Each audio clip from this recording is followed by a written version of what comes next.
when I went to Uruguay, I knew something about Uruguayan culture because my family is Uruguayan, but I didn't realise, the extent of what would happen.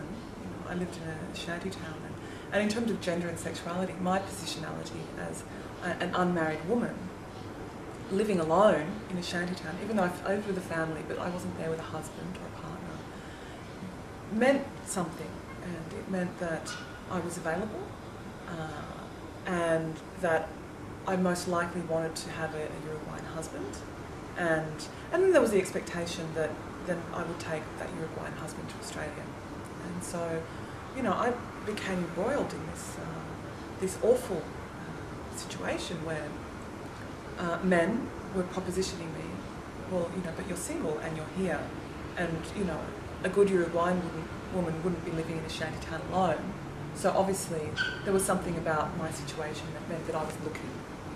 I was there alone, which meant that I was looking for a husband. And that became incredibly problematic, and it impacted on my relationships with women. And at the beginning of my fieldwork there, I didn't have access to public spaces straight away.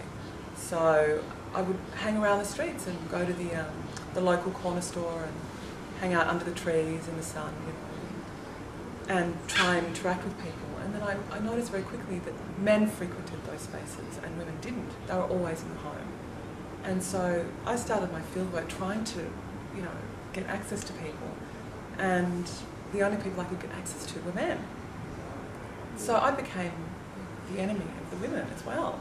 And I managed to rectify that problem, to think about the complexities of social relationships in the field, and that I think a lot of anthropologists are taught about unequal power relationships in the field, but I don't know if students are really taught about the other complexities.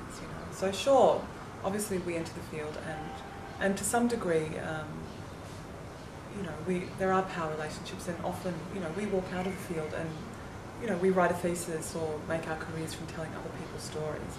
So I mean that has enormous implications.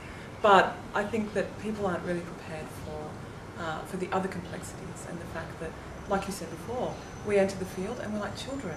And what happens when you're a child?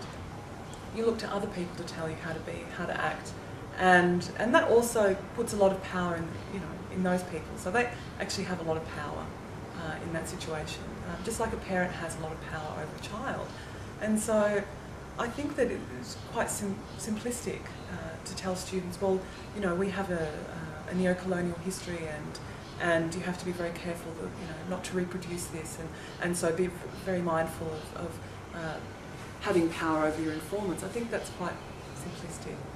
And so I would actually want students to think about the other sorts of complex ways that that people interact in the field, and what that can mean for them, because it can be incredibly hard to be in that position of child, and it can be incredibly hard to know that you're being manipulated and not really know how to deal with that.